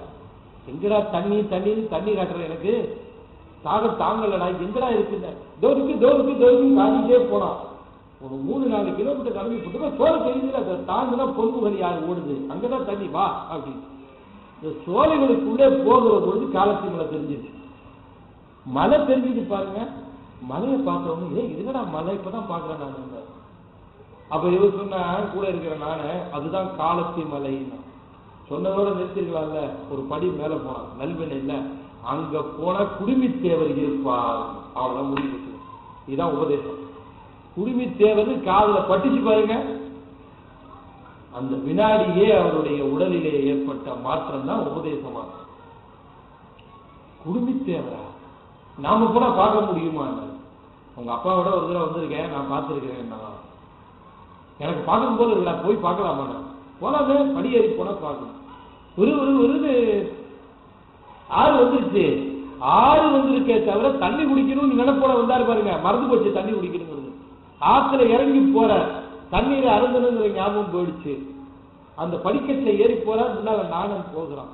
நானும் மட்டுமா போனா, இவர் பின்னால போயிட்டு இருக்கார், நானும் முன்னால போயிட்டு இருக்கான். நானும் மட்டும் போகல, சின்னனுடைய அன்பு சேர்ந்து போச்சு முன்னால். சிந்தன் போவதற்கு முன்பாக அவனுடைய அன்பு முன்னால போச்சான். மேல போய் அவரை பார்க்கிறார். பார்த்த உடனே அன்பின் பெருக்கம். அடியனுக்கு இவர்தான் இங்கே அகப்பட்டாரோ, ஐயோ இவரை விட்டுட்டு நான் எத்தனை நாள் பிரிஞ்சு இருந்திருக்கிறேனே சாமி, நீங்க தனியாவா இருக்கிற அப்படின்னு டைரக்ட் பேச ஆரம்பிச்சார் அவருக்கு. நான் எனக்கு ஒன்றும் புரியல. அன்பின் பெருக்கம். சாமி நீ இங்கே இருக்கிற, நான் மறந்துருக்கிறேன், இத்தனை பிரிச்சிருக்கிறேன், சாப்பிட்டியா நீ, உனக்கு சாப்பாடு கொண்டு வரேன் கிளம்புல. அப்ப போகிற பொழுது அவருக்கு அவரை பிரிஞ்சு போற அந்த இடத்துல கேட்கிறார், பாடல் எழுதுகிறார். பொதுவார் நிற்பார் மீண்டு நோக்குவார், மனசு இல்லை விட்டுட்டு போறதுக்கு, மீண்டு நோக்குவார். அவர் திரும்ப பார்க்கிறாராம். புதுசா கல்யாணம் ஆகி 2 நாள் தான் ஆயிருக்கும். ஆபீஸ்ல டியூட்டி ஜாயின் பண்ணாங்கன்னா அவன் டாட்டா சொல்லுவான் பாருங்க. இப்பதான் ஓரளவு உங்களுக்கே புரியுது. ஓஹோ அப்படியா, ரைட், இப்போ ஓரளவுக்கு எனக்கு புரியுது. அப்படி போய் அவர் திரும்புறார். போதுவார் நிற்பார் மீள நோக்குவார், ஓடி செல்வார். ஓடி போறவன் கிட்டக்க புல்லுவார், கட்டி பிடிக்கிறாராம்.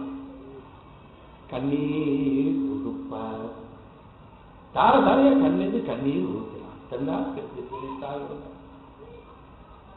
உச்சி மூவர் முத்தம் கொடுத்தாங்க. நமக்கு என்னைக்காவது அப்படி தோணி இருக்குமா? அப்புறம் என்ன பண்ணா, ஐயோ நீ பசியோடு இருப்பிய, நீ எப்ப சாப்பிட்டியோ தெரியல, மீண்டு செல்லுவார். திரும்பவும் போனாரா, அவருடைய அன்புக்கு என்ன உதாரணம் சொல்றதுன்னு கேட்க தவிக்கிறாங்க. இப்ப திண்ணனுடைய அன்பை சொல்லணும், இந்த திண்ணனாருடைய அன்புக்கு என்ன ஓமை சொல்றது? எதையோ யோசனை பண்ணி பார்த்தார், அவருக்கு கை கொடுத்தது திருவாசகம் தான். அப்ப எண்ணி பார்க்கிறார், இப்படிப்பட்ட அன்பினுடைய பெருக்கமாக விளங்குவது திருவாசகம். திருவாசகத்தில் தான் இதுக்கு இப்படி சரியான ஓமை ஏதாவது கிடைக்கும்னு திருவாசகத்தின் முழுமையினையும் மிகச்சிறந்த ஓமையாக கருதியதை எடுத்தார், கையாண்டார் சேர்க்கிறார். கன்று அகல் குடித்து ஆட்போடுவார். அப்படியே சேர்க்கிறார், அப்படியே திருவாசகத்திலிருந்து எடுத்து கையாளுகிறார்கள். புதிதாக கன்று ஈன்ற பசுவை போன்றவராக ஆனார். அன்புக்கு சரி, நான் என்ன ஒரு கேள்வி கேட்டேன். தாயினுடைய அன்பை காட்டிலும் சிறந்த அன்பு அப்படின்னு பல இடங்களில் சொல்லியிருக்கார். ஆனா தாயையே கையாண்டிருக்க. ஆனா இந்த இடத்துல மணிவாசக பெருமான் ஏன் எனக்கு புதிதாக ஒரு குழந்தை ஈன்ற தாயின் மனம் போல கொடுன்னு கேட்காம புதிதாக கன்று குட்டி ஈன்ற ஒரு பசுவை போல மனம் கொடுன்னு ஏன் கேட்டார்? கேட்டுக்கலாமே. புதிதாக ஒரு குழந்தையை ஈன்ற ஒரு தாயை போல மனம் எனக்கு கொடு அப்படின்னு கேட்டிருக்கலாம். ஏன் புதிதாக கன்று ஈன்ற பசு போல எனக்கு ஒரு பசு போல கொடுங்க ஏன் கேட்டார்? தாயின்னு சொன்னா 6 அறிவு, பசு 5 அறிவு, ஒரு அறிவு குறைச்சல். அப்படி இருக்கும் கூட பரவாயில்லைன்னுட்டு 6 அறிவு உயிரினுடைய அன்பை விட 5 அறிவாக இருக்கக்கூடிய பசுவினுடைய அன்புக்கு அந்த மனமுருக அந்த மனத்தை கேட்டாரே மணிவாசகர். ஏன் கேட்டார்? அது ரொம்ப பொருத்தம்னு ஏன் கேட்கிறாரு ஆண்டார் அப்படின்னா அதோட உட்கிடக்க தெரியணும். என்னன்னா, தாய் ரொம்ப அன்புடையவர் தான். புதிதாக குழந்தை பெற்றிருக்கிற தாய் இந்த குழந்தை மேல பண்பு செலுத்துவாள், உண்மைதான். ஆனாலும் கூட தாய் அந்த குழந்தைக்கு அமுது ஊட்டுகிற பொழுது, அதற்கு பால் புகட்டுகிற பொழுது இந்த குழந்தை நல்லா வளரும், பெருசா ஆகும், நல்ல பெரிய உத்தியோகமா போகும், நல்ல நல்ல பெரிய சிறப்புகளை எல்லாம் அடையும், இது நல்ல பெருமையும் புகழையும் எனக்கு தேடி தரும், எனக்கு நல்ல சிறப்பா வச்சுக்கும், என்ன நல்லபடியா என்னுடைய வயதான காலத்துல காப்பாற்றும்னு தன்னையும் அறியாமல் அந்த குழந்தையிடம் இந்த தாய்க்கு ஒரு எதிர்பார்ப்பு இருக்கும். ஆனால் கன்றுக்குட்டிக்கு பால் கொடுக்கிற பசுவுக்கு இந்த கன்றுக்குட்டி பெருசா வளரும், தன்னை நல்லா பெரிய ஒரு கொட்டில் வச்சு காப்பாற்றும்னு எந்த விதமான எதிர்பார்ப்பும் பசுவுக்கு இருக்காது. அப்படி எந்த எதிர்பார்ப்பும் இல்லாத ஒரு மனதை அன்பை எனக்கு தானே கேட்டார் மணிவாசகர். அதனால பசுவை உதாரணமாக சொன்னார். இதுதான் அதுக்கு அடிப்படை. அதனால பின்னராருக்கு அன்பு செலுத்துகிற பொழுது இந்த சிவபெருமான் முக்தி பேற்றை தருவான்னு அவருக்கு தெரியாது. முக்தினாலே என்னன்னு தெரியாது, சிவன் என்ன தருவான்னு தெரியாத நிலையில இருக்கு பின்னலார் சிவன் மேல அன்பு செலுத்தினாரு. அது எதையும் எதிர்பாராத அன்பு. அதனால சொன்னார், கன்றகள் புனித்து போர்வார். ஒருபடி மேல போனார், அதை சொல்லி நிறைவு செய்யற. புனித்து போர்வார். உற்றாரை யான் வேண்டேன், ஊர் வேண்டேன், பேர் வேண்டேன், கற்றாரை யான் வேண்டேன், கற்பனவும் அமுது குற்றால தமந்துரையும் கூத்தா உன் குறை கழற்கே கற்றாவின் மனம் போல கசிந்து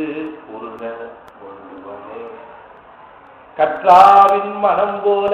அந்த பசுவானது அன்பின் பெருக்கத்தினாலே தாய்ப்பசு கன்றுக்குட்டியை நினைந்த மாத்திரத்திலேயே அன்பு பெருகும். அன்பு பெருகணும்னு என்ன ஆகும் தெரியுங்களா? என்னங்க ஆகும்? என்னவாகும் நீங்க சொல்லுங்க? பால் தானா சொரிய ஆரம்பிக்கும், தானாவே சொரிய ஆரம்பிச்சிடும். அப்படி மணிவாசகராகிய பசு சிவபெருமானாகிய கன்றுக்குட்டியை நினைந்து நினைந்து தாய் பசு போல உருகியதன் காரணமாக தானே பொழிந்த பால் போல விளைந்ததுதான் திருவாசகம். இந்த திருவாசகங்கிறது என்ன அப்படின்னா, தாய் பசு போல அந்த தாயினுடைய அன்பு போல, பசுவினுடைய அன்பு போல அந்த அன்பின் பெருக்கத்திலே வளைந்தது திருவாசகம். அதை இந்த உதாரணத்துல ரொம்ப அற்புதமாக சொல்லுகிறார் மணிவாசகர். அதை அப்படியே எடுத்து கையாளுகிறார். இதுக்கெல்லாம் மேலோட்டமாக சொல்லுகிறார். தாயினும் நல்ல தாழ்த்தடையோனே, தாயை காட்டிலும் நல்லவனாக வழங்கக்கூடியவன் சிவபெருமான். காரணம், தாய் என்பவள் நினைப்புக்கும் மரப்புக்கும் இடைப்பட்டவள். எந்த நினைப்பும் மறப்பும் இல்லாமல் சதா சர்வகாலமும் ஆன்மாவை நினைந்த மாத்திரமாகவே இருக்கிறவன் சிவபெருமான். தாயினும் நல்ல அத்தாழ் தடையோ அப்படின்னு சொல்ற. இன்னும் நரம்ப பாடல்கள் இருக்கு. சிவபரத்துவத்தை பற்றி தொடர்ந்து பல பாடல்களை நாம வருகின்ற அடுத்த மாதம் பிப்ரவரி மாதம் முதல் தேதியே வருதுன்னு நினைக்கிறேன். நான் இப்ப கரெக்ட் 2ஆம் தேதியா? 2 பிப்ரவரி 2 முதல் சனிக்கிழமை, பிப்ரவரி 2ஆம் தேதி முதல் சனிக்கிழமை மீண்டும் நாம் சந்தித்து மாசம் ஒரு தடவை சந்திக்கிறோம். அதனால மீதி இருக்கிற 29 நாள்ல திருமந்திரம் டைல்யூட் ஆயிடுது. அப்புறமா திரும்ப அது கான்சென்ட்ரேட் ஆகுது. நீங்க அதுக்கு என்ன பண்ணணும்? நாம் இப்ப சிந்தித்த பாடல்களை எல்லாம் நீங்க திறந்தோடு இந்த 2 பாட்டு தானே, இந்த 2 பாடல்களையும் இந்த 2 பாட்டினுடைய உள்ளர்த்தம் என்ன ஒரு தாற்பயத்துல சுவாமி செய்திருக்கிறார் அப்படிங்கிறத நீங்க வீட்டுக்கு போனவங்க இந்த 2 பாடம் மனசுல அப்படி படிச்சு ஏற்றி சிவபரத்துவத்தில் என்ன நிரம்ப பாடல்கள்லாம் அருளி செய்திருக்கிறார். அந்த பாடல்களின் போது நீங்கள் சிறப்பு பெற வேண்டும் என்று சொல்லி திருமந்திரம் கேட்பது ஒரு தவம். அந்த தவத்தை இங்க மாணிக்கவாசன் ஐயா, இங்க நம்ம சரவணன் இவங்கெல்லாம் ஒரு நல்ல திருக்கூட்டம். அவங்களும் அவங்க இல்லத்தான் என் மேல அன்பு பொழிகிறார்கள். அவர்களுக்கு நான் நன்றி கடன். ஏன்னா திருமந்திரம் பல பேர் கேட்பதற்கு ஒரு வாய்ப்பாக அமையுமாறு அந்த தவத்தை எல்லோரும் செய்யுமாறு செய்திருக்கிறார்கள். அவர்களுக்கு என்னுடைய நன்றியை தெரிவித்துக் கொண்டு கூடியிருக்கிற நீங்கள்லாம் இப்ப செய்த தவம், இந்த தவம் உங்களுடைய வாழ்விலே எல்லா வளத்தையும் பெருக்கும், சிவத்தினுடைய அன்பை உங்களுக்கு கூட்டுவிக்கும் என்று சொல்லி இந்த அளவிலே நிறைவு செய்து மீண்டும் அடுத்த மாதம் சந்திப்போம் என்று விடைபெறுகிறேன். நன்றி, வணக்கம். திருச்சிற்றம்பலம்.